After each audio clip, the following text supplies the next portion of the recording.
conocemos estas palabras, ¿a qué se debe? Garantías explícitas de salud. Bueno, son 80 enfermedades las que cubre la GES o las AUGE, más bien conocidas. Y hoy vamos a empezar a conocer estas enfermedades, los beneficios, las garantías y todo lo que concierne a estas enfermedades gracias a Coral Salud y a nuestro doctor don Freddy Almeida. Buenos días, un placer estar acá en nuestro programa, Lorena. Siempre va a ser gustoso tratar de dar una información, sobre todo en materia de salud, para toda la comunidad y para todos los televidentes. Bueno, 80 enfermedades, doctor, las cuales están cubiertas por las GES, AUGE, anteriormente se llamaban. Vamos a ir conociendo de una en una estas enfermedades, por ejemplo, la insuficiencia renal terminal, el cáncer cérvico-uterino, infarto agudo al miocardio, diabetes mellitus 1, tipo 1, tipo 2, en fin, muchas enfermedades. Doctor, partimos con la insuficiencia renal terminal. ¿Qué es la insuficiencia renal terminal? Bueno, de partida lo importante es que esta patología del riñón, o esta enfermedad del riñón, el objetivo nuestro del programa es que la gente se identifique y que más o menos se interiorice en qué es lo que significa esta enfermedad. Para empezar, es una enfermedad que va a abarcar el sistema renal o el riñón propiamente dicho. Para dar un concepto más o menos claro a las personas, es que el riñón cumple como una función de filtro, vamos a ponerlo así, de una manera bastante grotesca, si cabe el término, pero esa es una de las principales funciones del riñón, de excretar sustancias a través de la orina, en donde todas esas sustancias no son en ese momento indispensables ni son necesarias en el organismo. Por lo tanto, esa función de filtro, vamos a ponerlo de esa manera, hace que todas estas sustancias la excrete a través del riñón y que solamente queden las sustancias que son necesarias para la vida, para el organismo. Más o menos una explicación o una macroexplicación de cuáles son las funciones principales del riñón. Bueno, el riñón tiene una unidad microscópica de un verdadero microfiltrado o de una verdadera filtración que lo hace a través de los glomérulos, así se llama, que es la unidad funcional del riñón, en donde hay muchos de estos glomérulos renales, y eso hace que cumplan esta función de excreción hacia el interior, hacia el exterior. De ahí la enfermedad renal propiamente dicha, la que tú acabas de mencionar, que está dentro de las patologías AUGE, que es la insuficiencia renal. Ya por el término insuficiencia renal es cuando el riñón comienza a claudicar, exactamente, cuando comienza a funcionar mal. De esto hay varias etapas y eso hace que el riñón en un momento dado puede llegar a claudicar, de tal manera que no cumple esta función de filtración glomerular y hace que muchas sustancias que normalmente tiene que excretarlas hacia el exterior comiencen a quedar retenidas dentro del organismo. Y ahí empieza el más bien conocido como un cuadro de septicemia, que a veces le llama a la gente realmente. Sí, ahí Lorena, hay que definir bien los conceptos, ¿no? La septicemia es cuando ya llegas a una infección generalizada, ¿no? En este caso, una septicemia puede llevar a una insuficiencia renal crónica, sí, pero no es lo determinante. En la insuficiencia renal, por varios mecanismos o por varios caminos, el riñón comienza a funcionar mal. Y una de esas entidades patológicas que lleva a que el riñón comience a funcionar mal es la hipertensión arterial, es la diabetes mellitus. Pueden haber infecciones bacterianas, virales, la septicemia que tú mencionaste, pero cuando ya está complicado el paciente y lo lleva a una insuficiencia renal. Pero estas son las patologías las más generalizadas, que es la hipertensión arterial y la diabetes mellitus, que a largo plazo llega a producirse una nefropatía diabética y que el riñón comienza a complicarse y comienza a funcionar mal. Cualquiera de estos caminos que lleve al riñón a no cumplir su verdadera función, se va a producir una insuficiencia renal en el tiempo ya crónica, porque para que llegue a suceder esto también es un tiempo. La insuficiencia renal no se hace de la noche a la mañana, sino que a través del tiempo. Hay un tiempo bastante prolongado, pueden durar meses o años, hasta que el riñón comienza a funcionar mal, se va deteriorando cada vez más, hasta que llega la verdadera insuficiencia renal, en donde tiene ya que hacerse tratamientos de diálisis, tanto peritoneal como la hemodiálisis, y cuando este tratamiento llega a ser insuficiente, se tiene que llegar a hacer los famosos trasplantes renales. Doctor, ¿y cuáles son los síntomas habituales que, como podemos decir, alertas que, por ejemplo, de repente sentir mucha sed, dolores de cabeza, algunos síntomas más comunes realmente? Mira, como te decía, me extendí un poco en esta explicación para que se llegase a entender. Muchas veces puedes estar con una insuficiencia renal etapa 1, etapa 2, o sea, en los principios, y no se pueden detectar los síntomas. Generalmente los síntomas se llegan a detectar con el laboratorio, con los exámenes de orina, exámenes de sangre, en donde hay sustancias metabólicas, en este caso como la urea o la creatinina, o la presencia de proteínas en la orina, o de albúminas en la orina. Comienzan a haber hallazgos. Cuando uno comienza a sospechar de que un paciente puede llegar a un riñón insuficiente, sobre todo cuando es diabético, sobre todo cuando es hipertenso.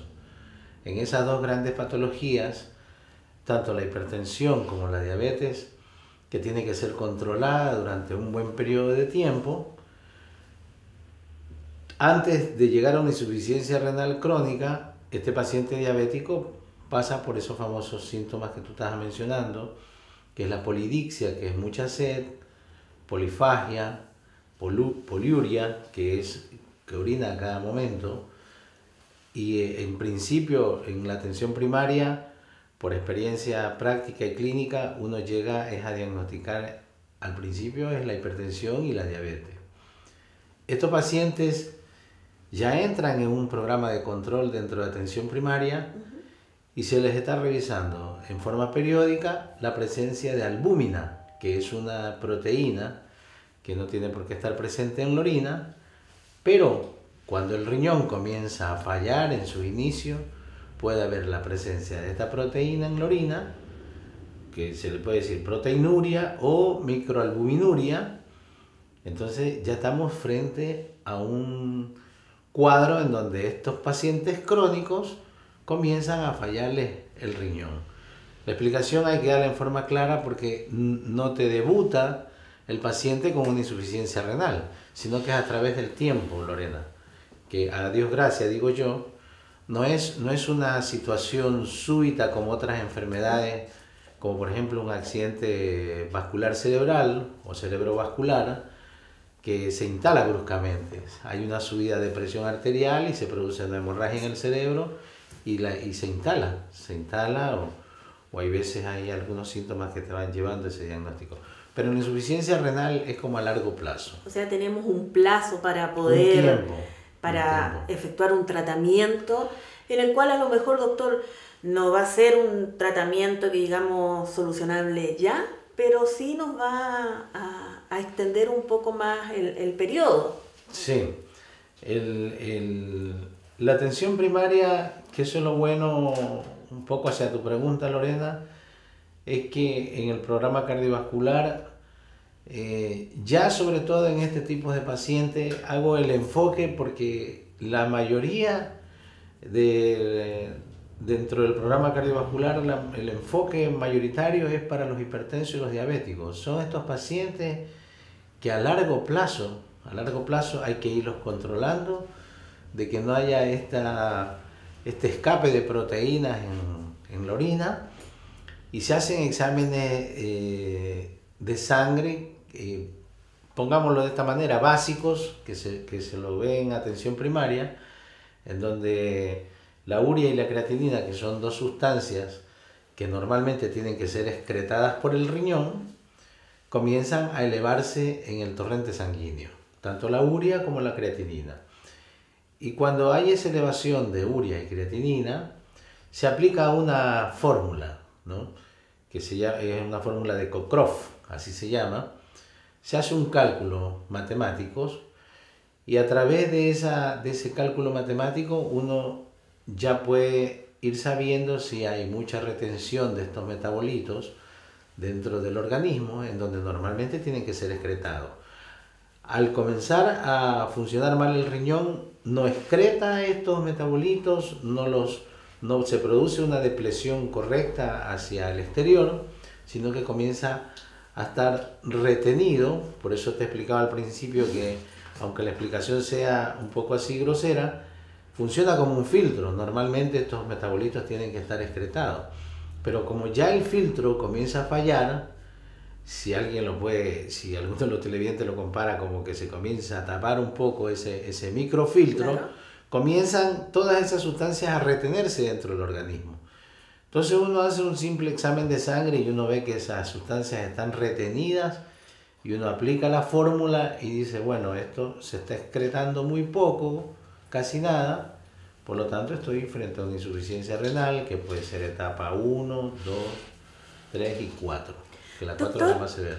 Me queda una duda en lo que hemos ido conversando hasta el momento. Usted dice, cuando la persona orina mucho, recién en el tema que estábamos viendo, pero yo recuerdo que muchas veces los papás, los abuelos dicen, tienes retención de líquido, no orinas mucho. O sea, es como lo contrario, porque dice, tú no orinas tanto, vas a tener problemas en los riñones, típico que decían los abuelos, los papás. Entonces, y ahora usted, doctor, me dice, el orinar mucho, demasiado. No logro entender eso, doctor. Claro, mira, es que hay que separar. Una persona puede orinar mucho, eso es una poliuria, pero eso se ve en el paciente diabético. Ya. Ahí no hablamos de enfermedad renal. Por eso que no es un síntoma predominante en una insuficiencia renal. En una insuficiencia renal, si ya es moderada, severa, hay otros síntomas, como por ejemplo el edema de los tobillos, el edema de los miembros inferiores, que en el fondo es retención de líquido. Hay lo que se llama oliguria. Oliguria significa cuando se orina poco. Yeah. Esa es la insuficiencia renal. Se orina poco, la oliguria, así se llama, que disminuye la cantidad de excreción urinaria. O también la anuria, que ya son en las fases terminales, en donde hay una insuficiencia renal muy avanzada. La anuria se orina nada. Sí, dentro de la terminología médica, una anuria es que no está orinando nada el paciente. Una oliguria es que está orinando poco. Ya. Pero cuando se orina mucho, que es la poliuria, en donde se orina una buena cantidad, eso acontece y aparece en un paciente con una sospecha diagnóstica de diabetes. Entonces, ahí no hablamos de insuficiencia renal, sino que ese paciente se está perfilando hacia una diabetes. Cuando ese paciente diabético, a través del tiempo, meses, años, y hay veces muchos años, puede llegar a deteriorarse el riñón. Entonces el riñón comienza a claudicar. comienza a ser insuficiente. Pero para que llegue hasta eso ha pasado una buena cantidad de tiempo. ¿Me entiendes? No sé si quedó clara la explicación. Ahora sí, doctor. Estábamos viendo los exámenes, pruebas, diversas pruebas que se realizan. Vimos examen de sangre y de orina. Para no hacerlo tan complejo, un examen de sangre básico y un examen de orina te ayuda.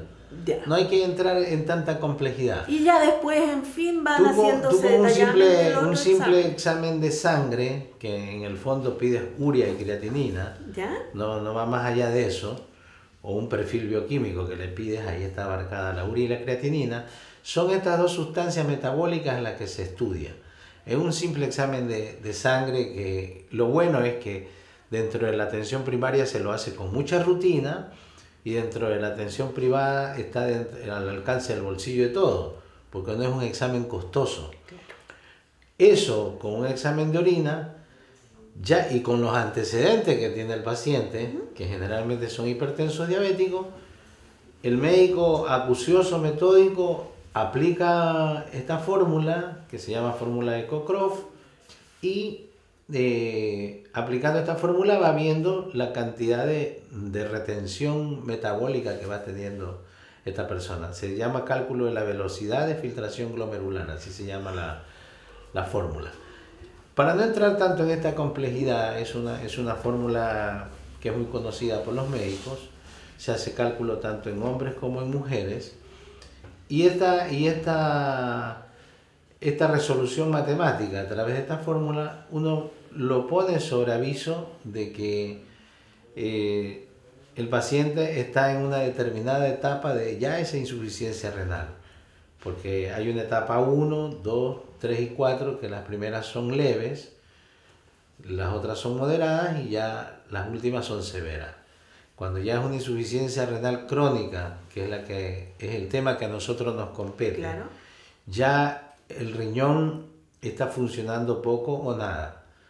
Entonces ese paciente ya no es de la atención primaria, sino que tiene que buscar la resolución en la especialidad de nefrología, en donde los nefrólogos, que son médicos ya con la especialidad, van a dilucidar si es que le corresponde hacerle una diálisis peritoneal o una hemodiálisis. Ahí es donde entramos los tratamientos ya. Que son los tratamientos y ya el más complejo de todo es el tratamiento del trasplante renal.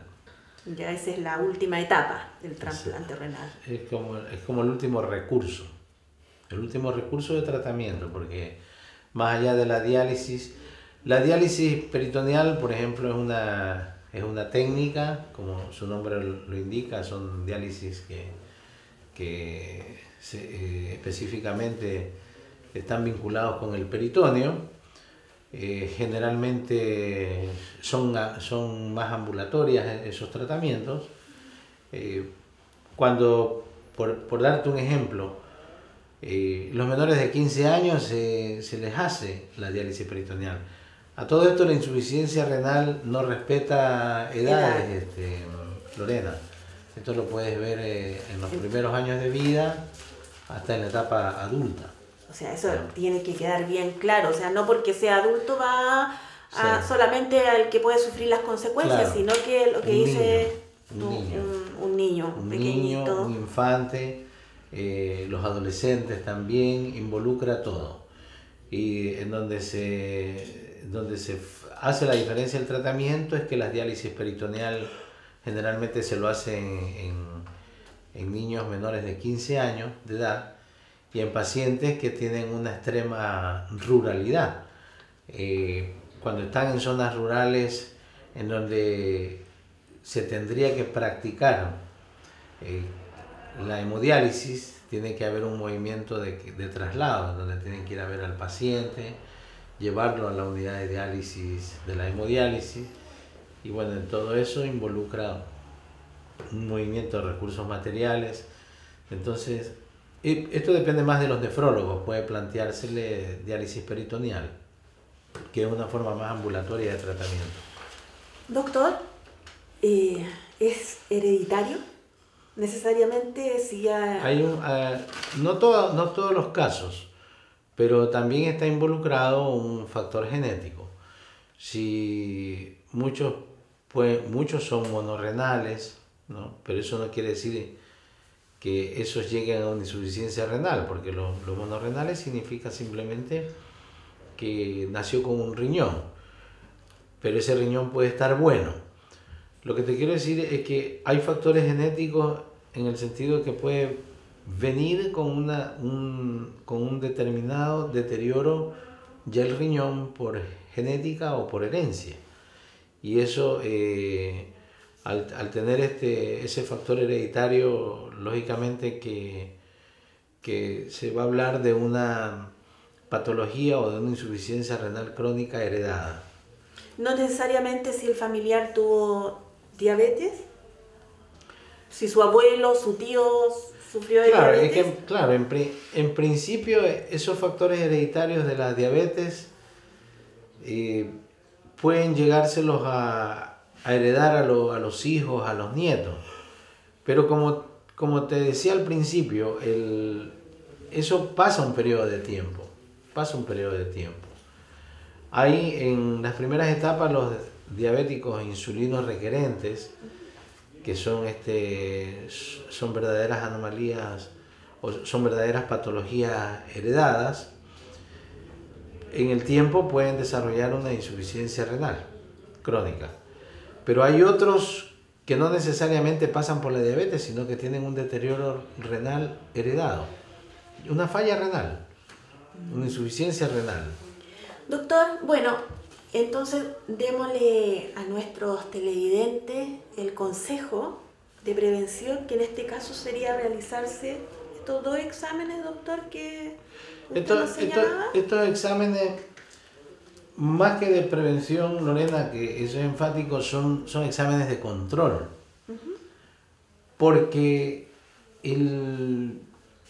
si nosotros, por ejemplo, tenemos que tratar de frenar una insuficiencia renal crónica, llamémoslo así, nosotros tenemos que enfocar al paciente diabético, hipertenso, hablo de estos dos grandes pacientes, en donde se tiene que enfatizar mucho el control de la presión arterial, que sea el control diabético lo más riguroso que se pueda, para que no entre en un deterioro renal, que no entre en un deterioro renal, básicamente.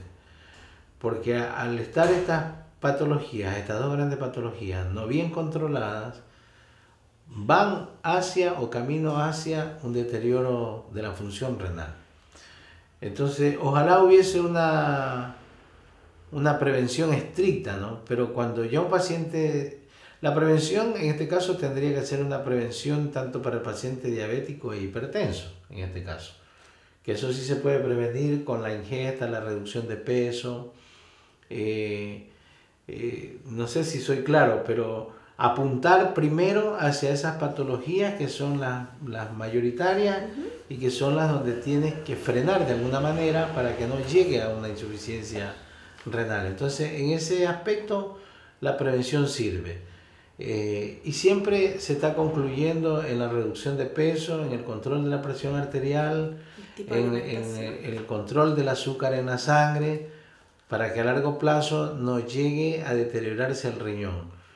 Esas son las 2 grandes patologías, pero hay otras patologías que se instalan en los primeros años de vida, de las que mencionaste, que son las hereditarias, en donde aparece con una función renal ya deteriorada el paciente.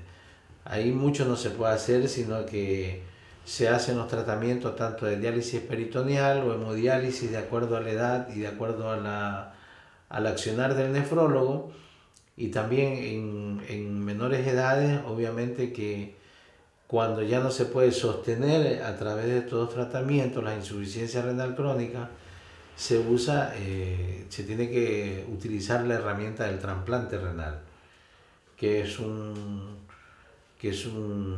una acción quirúrgica de salvataje.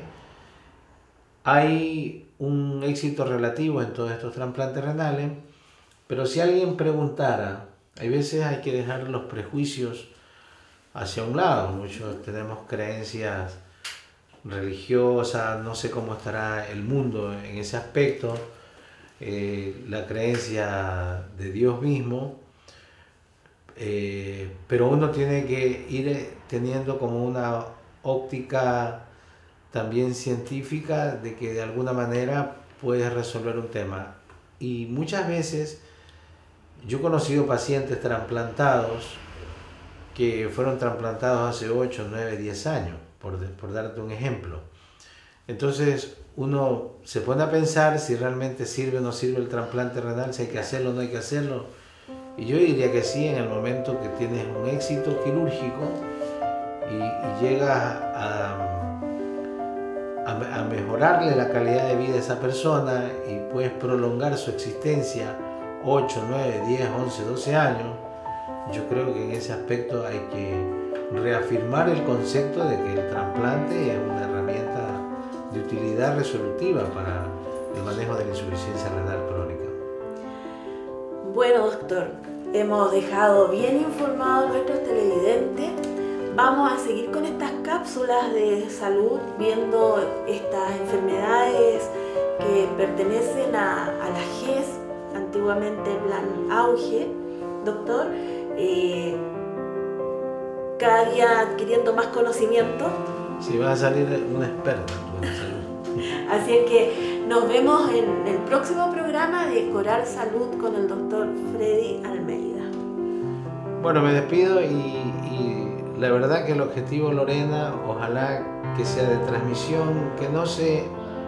para que se queden tranquilos los televidentes, en la atención primaria realmente que se trabaja mucho este tema, sobre todo en el programa cardiovascular, detectando ya los primeros estadios de la insuficiencia renal crónica. Pero como mensaje universal, hay que cuidarse mucho con la sal, el azúcar, la reducción de peso, una cierta actividad física para durar un poquito más.